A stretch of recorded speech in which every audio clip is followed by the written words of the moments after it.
তো নমস্কার বন্ধুরা, অর্ণব ফুটবল বাংলা চ্যানেলে আপনারা সবাইকে আরও একবার স্বাগত জানাই। তো বন্ধুরা, আপনারা সবাই তো এই কথাটা জানেন কি 14ই ডিসেম্বরে Kerala blaster FC versus Mohun Bagan super জায়ান্টসের ম্যাচ হতে চলেছে। তো বন্ধুরা, আজকের এই ভিডিওটির মধ্যে আমরা এই দুটো দলেরই স্টার্টিং 11 এখানে বানাতে চলেছি।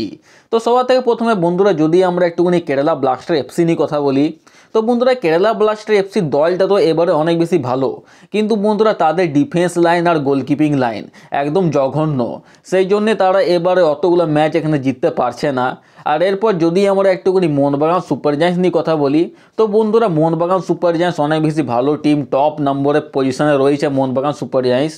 আর তাদের ভাই ডিফেন্স লাইনও ভালো, গোলকিপিং লাইনও ভালো, মিডফিল্ড লাইনও ভালো, আর ফরওয়ার্ড লাইনও ভালো। দেখা যায় তো বন্ধুরা মোহনবাগান টিমটা অনেক বেশি সলিড টিম। আর যদি আমরা একটুখানি হেড টু হেড নিয়ে কথা বলি, তো বন্ধুরা এই দুটি দল কেরালা ব্লাস্টার এফসি আর মোহনবাগান সুপার জায়ান্টস, এই দুটি দল আইএসএলে 8 বার হেড টু হেড হয়েছে। তার মধ্যে বন্ধুরা মোহনবাগান জিতেছে 6 বার, কেরালা জিতেছে 1 বার, আর বন্ধুরা ড্র হয়েছে 1 বার। তো দেখা যায় তো বন্ধুরা এর মধ্যে মোহনবাগানের রেকর্ড অনেক বেশি ভালো আছে। আর বন্ধুরা এই ম্যাচটা দুটি দলই জিততে চাইবে, কেন কি বন্ধুরা আপনারা সবাই কথাটা জানেন কি মোহনবাগান সুপার জায়ান্টস 1 নম্বর পজিশনে রয়েছে। আর বন্ধুরা তার থেকে এক কদম নিচেই ভাই বেঙ্গালুরু এফসি আছে।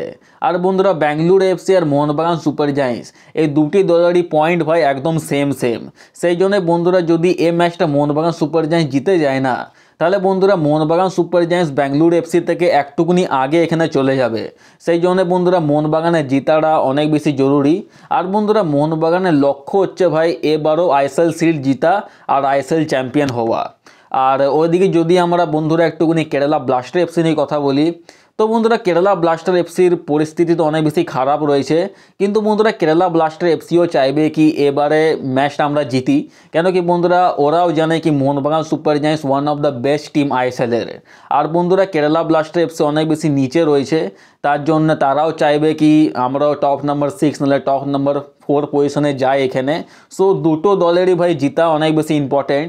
আর এরপর বন্ধুরা যদি আমরা একটুখানি স্টার্টিং 11 নিয়ে কথা বলি, তো সবার থেকে প্রথমে বন্ধুরা যদি আমরা একটুখানি কেরালা ব্লাস্টার এফসি স্টার্টিং 11 নিয়ে কথা বলি, তো কেরালা ব্লাস্টার এফসির হেড কোচ মাইকেল স্টাহারে তিনি বন্ধুরা 4-2-3-1 ফরমেশনে নিজের দলকে এখানে নামাতে চলেছে। তো সবার থেকে প্রথমে যদি আমরা একটুখানি গোলকিপার নিয়ে কথা বলি, তো গোলকিপারে থাকবেন বন্ধুরা সচিন সুরেশ, লেফট ব্যাকে থাকবেন নৌচা সিং, রাইট ব্যাকে থাকবেন মোহনবাগানের এক্স প্লেয়ার প্রীতম কোটাল, আর দুটি সেন্টার ব্যাক থাকবেন, এক হচ্ছে আলেকজান্ডার কপ আর দ্বিতীয় হচ্ছে হরমিপম রিউবা। আর এরপর যদি আমরা একটুখানি ডিফেন্সিভ মিডফিল্ড নিয়ে কথা বলি, তো বন্ধুরা ডিফেন্সিভ মিডফিল্ডে দুটি প্লেয়ার থাকবেন, একটা হচ্ছে ফ্রেডি আর দ্বিতীয় হচ্ছে সুখাম।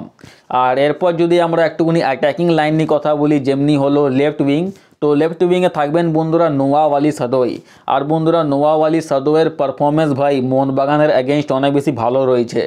আর রাইট উইংয়ে থাকবেন রাহুল কেপি, অ্যাটাকিং মিডফিল্ডে থাকবেন এড্রিয়ান লুনা, আর সেন্টার ফরওয়ার্ড পজিশনে থাকবেন জেসুস ঘিমিনেজ।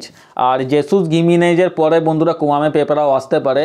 সো এই হচ্ছে বন্ধুরা কেরালা ব্লাস্টার এফসি স্টার্টিং 11। আর এরপরে বন্ধুরা যদি আমরা একটুখানি মোহনবাগানের স্টার্টিং 11 নিয়ে কথা বলি, তো বন্ধুরা মোহনবাগান সুপার জায়ান্টসের head coach Josep Francisco Molina তিনিও বন্ধুরা 4-2-3-1 ফরমেশনে নিজের দলকে এখানে নামাতে চলেছে। তো সবার থেকে প্রথমে যদি আমরা গোলকিপার নিয়ে কথা বলি, তো বন্ধুরা গোলকিপার পজিশনে থাকবেন ইন্ডিয়ার নাম্বার 1 গোলকিপার বিশাল ক্যাত। আর এরপর লেফট ব্যাকে থাকবেন সুভাশিস বোস, রাইট ব্যাকে থাকবেন আশিস রায়, আর দুটি সেন্টার ব্যাক, এক হচ্ছে টম এলরেড আর দ্বিতীয় হচ্ছে অ্যালবার্টো। আর এরপর যদি আমরা ডিফেন্সিভ মিডফিল্ড নিয়ে কথা বলি, তো বন্ধুরা ডিফেন্সিভ মিডফিল্ডও দুটি প্লেয়ার থাকবেন, এক হচ্ছে অনিরুদ্ধ থাপা আর দ্বিতীয় হচ্ছে আপুইয়া। আর এ হচ্ছে বন্ধুরা ডিফেন্স লাইন মোহনবাগান সুপার জায়ান্টসের। আর এরপর যদি আমরা লেফট উইং নিয়ে কথা বলি, তো বন্ধুরা লেফট উইংয়ে থাকবেন লিস্টন কোলাসো।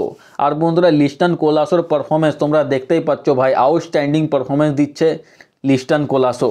আর এরপর রাইট উইংয়ে থাকবেন মনবীর সিং, অ্যাটাকিং মিডফিল্ডে থাকবেন ডিমিট্রিয়াস পেট্রাটস নালে গ্রেগ স্টুয়ার্ট, এই দুটি প্লেয়ারের মধ্যে কোনো একটি প্লেয়ার থাকবেন। আর এরপর যদি সেন্টার ফরওয়ার্ড নিয়ে কথা বলি, তো বন্ধুরা সেন্টার ফরওয়ার্ডে থাকবেন জেমি ম্যাকলারেন। তো বন্ধুরা এই হচ্ছে এই দুটি দলের স্টার্টিং 11। যদি বন্ধুরা আপনাদেরকে আমার ভিডিও ভালো লেগে থাকে তো অবশ্যই আমার চ্যানেলটিকে সাবস্ক্রাইব করো আর পাশে থাকার বেল আইকনটিকেও প্রেস করো। তো বন্ধুরা দেখা হচ্ছে নেক্সট ভিডিওতে, ততক্ষণ পর্যন্ত জয় হিন্দ, বন্দে মাতরম।